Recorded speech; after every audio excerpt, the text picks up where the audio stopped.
What's going on, guys? It's Kale here. Today I'm bringing you a Black Ops 2 gameplay on the new DLC map Cove, which came in the Vengeance DLC pack. I'll get more into that after I explain my class. I'm using the Chi-Com with a laser sight and fast mag, and my secondary is a Remington shotgun with a long barrel. My perks are Flak Jacket, Fast Hands, and Tactical Mask, and my lethal is C4. I'm using Lightning Strike, VSAT, and Warthog. Unfortunately, I don't get my Warthog, but I do end up getting the VSAT, so I'm pretty happy with that. You guys will see my score at the end. I'll show you guys.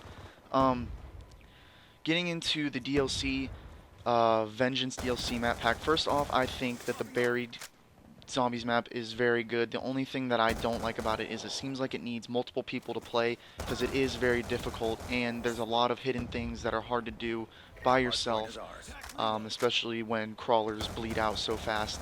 I know you can get Leroy to pick up the crawler and it makes it last longer, but a lot of things that I want to do in the map requires Leroy to have his hands free, and that requires the crawler to be on the ground, which makes it bleed out. Anyway, getting into the multiplayer maps, this one is by far my favorite one. It's called Cove, and you can actually see the hijacked boat from the map Hijack. You can see that boat off the shore. I don't know if you get to see it in this gameplay, but keep your eyes out. You might be able to see it. And it just flows really well. I love it in hardpoint because it's so close quarters. I'm really used to using submachine guns, so that helps me out having it be so close quarters. There's only a few long lines of sight that kind of trip me up a little bit because my accuracy really isn't that good unless I'm decently close. But the other maps are Detour, Uplink, and Rush. Detour is probably my least favorite, just because it's like this narrow strip of nothing with just broken down cars. It doesn't flow, and there's holes in the map that really trip me up whenever I'm playing hardpoint. I can't really enjoy the map when I'm falling through and dying and losing my streaks. So, the next one I want to talk about is Uplink. It's my second to least favorite. I know it's a remake of Summit, and I mean, I love them for remaking Summit. The only thing that I wish they would have kept is the snow, because they made it rainy and dreary and dark, and it's really hard to play now. I wish they would have kept it bright and snowy. It would have helped out the flow, and the lines of sight just don't work anymore because it's so dark. I end up not doing very good on that map, so I try to avoid it as much as possible. My second favorite is Rush. It is a very close quarters and very small map.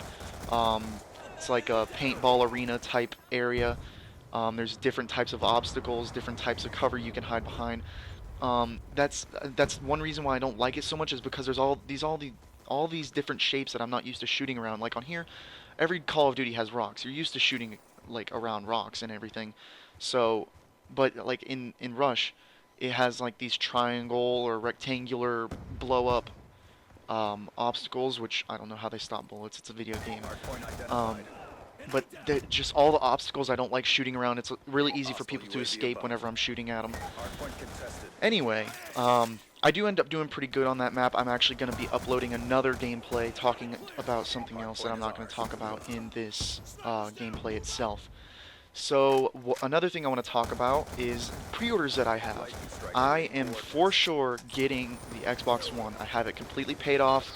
It was around $524 altogether with tax and everything. So I have that pre-ordered. I can't wait for that to come out. I am getting Call of Duty Ghosts for it. I am getting Battlefield 4, and I'm getting Dead Rising 3. Call of Duty Ghosts is already paid off. I still got to pay off Battlefield 4 and Dead Rising. Call of Duty Ghosts, I'm not sure what I think about it. Infinity Ward has never really let me down, but I'm kind of worried about this one. Just I've seen some of the gameplay, and I'm not sure that. I mean, I was hoping they would kind of change it up a little bit, but then again, when do they ever change up Call of Duties? You know. Anyway, Dead Rising 3 looks really cool, especially with the new smart glass things that you can do with it. You can call in airstrikes and whatnot. I think that's really cool. The fact that you can use like a smartphone to help you win the game or help you get further in the game. The graphics in it look very good.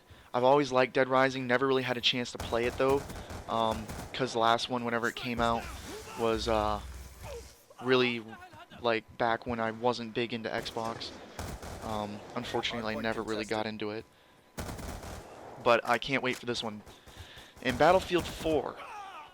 Oh boy, Battlefield 4.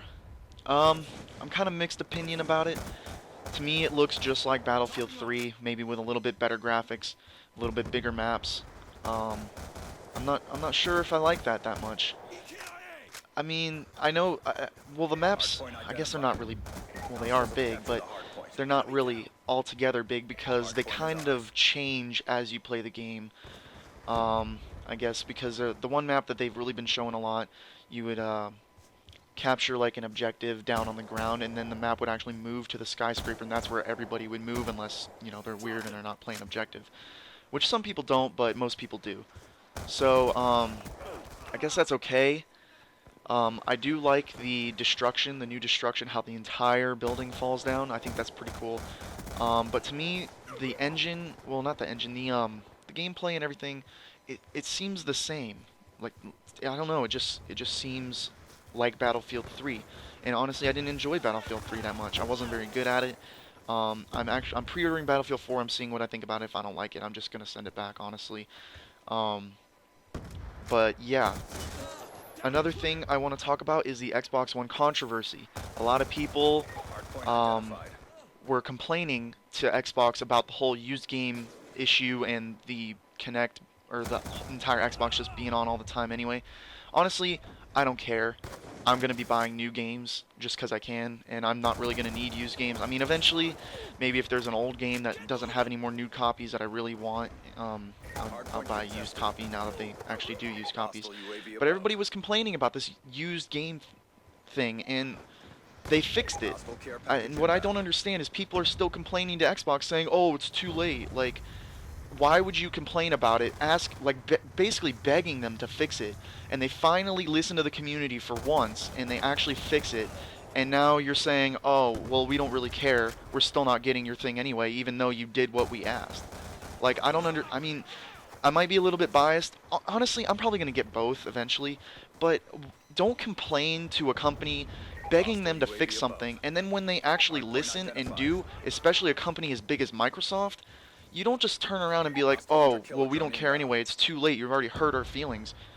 You know, they did what you asked, and now you're just going to throw it all away because you just want to complain about it, saying that Microsoft doesn't care about its fans when it did exactly what its fans wanted. Anyway, I mean, that's just something that's really an issue for me. Why people would continue to complain about it after they fix it. Um, as for the Xbox always being on and the Kinect always watching you and listening, yeah, that's a little bit creepy. Yeah, that can be an invasion of privacy. But honestly, I don't think Microsoft's going to be doing anything where they're going to be trying to, you know, watch you while you sleep. I don't think they're into that.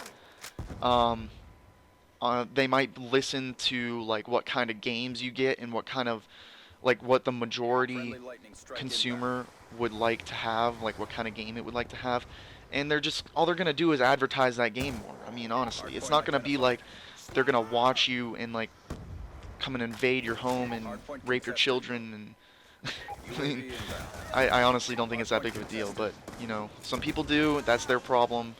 Honestly, I don't care. Um, Next thing I want to talk about is the PS4. Everyone always, all the PS3 fans, all the Sony fans are always complaining to Xbox saying, "Oh, you guys don't have the hardware. You guys don't have the performance that the PS4 does." The only thing different about the PS4 is the amount of RAM. And yeah, that's going to make games a little bit smoother. Probably so slight you won't even notice. But if you guys want to deal with that, you can deal with that. Um, Yeah, they did kick Microsoft's butt at E3 for sure, talking about how they will use used games, it's going to be disc-based games, and you can play offline without checking in. That's another thing I want to get to, if I have time. Um, I'm glad they took away that 24-hour check-in because that's just ridiculous. Like, I almost didn't get the Xbox because of that. Like, I play offline a lot. I like story-based games, I like campaigns, all that kind of stuff. Um, but I mean, that was just a stupid idea. I'm glad they got rid of it. But PS4, definitely another good console. I'm probably going to end up getting maybe for Christmas, maybe a little bit later, but for sure I'm going to stick with Xbox just because that's what I've always been with. That's what my account's on. I don't want to have to start completely over and just get the Xbox One later. I'm just going to get it now and then get the PS4 later because I don't really have anything to go on that. Oh crap, I can't see the score. I got to change this. Alright, I got about 25 more seconds. Thank you guys for watching the video, and like, comment, subscribe to my channel. Comments always help me out. Let me know if you guys are enjoying the video. And I went 59 and 17, 5 captures and 17 defends. I gotta say, that's pretty good. I got 2 lightning strikes and a VSAT. Unfortunately, I didn't get my Warthog. Thanks guys for watching. I'll see you later. Bye.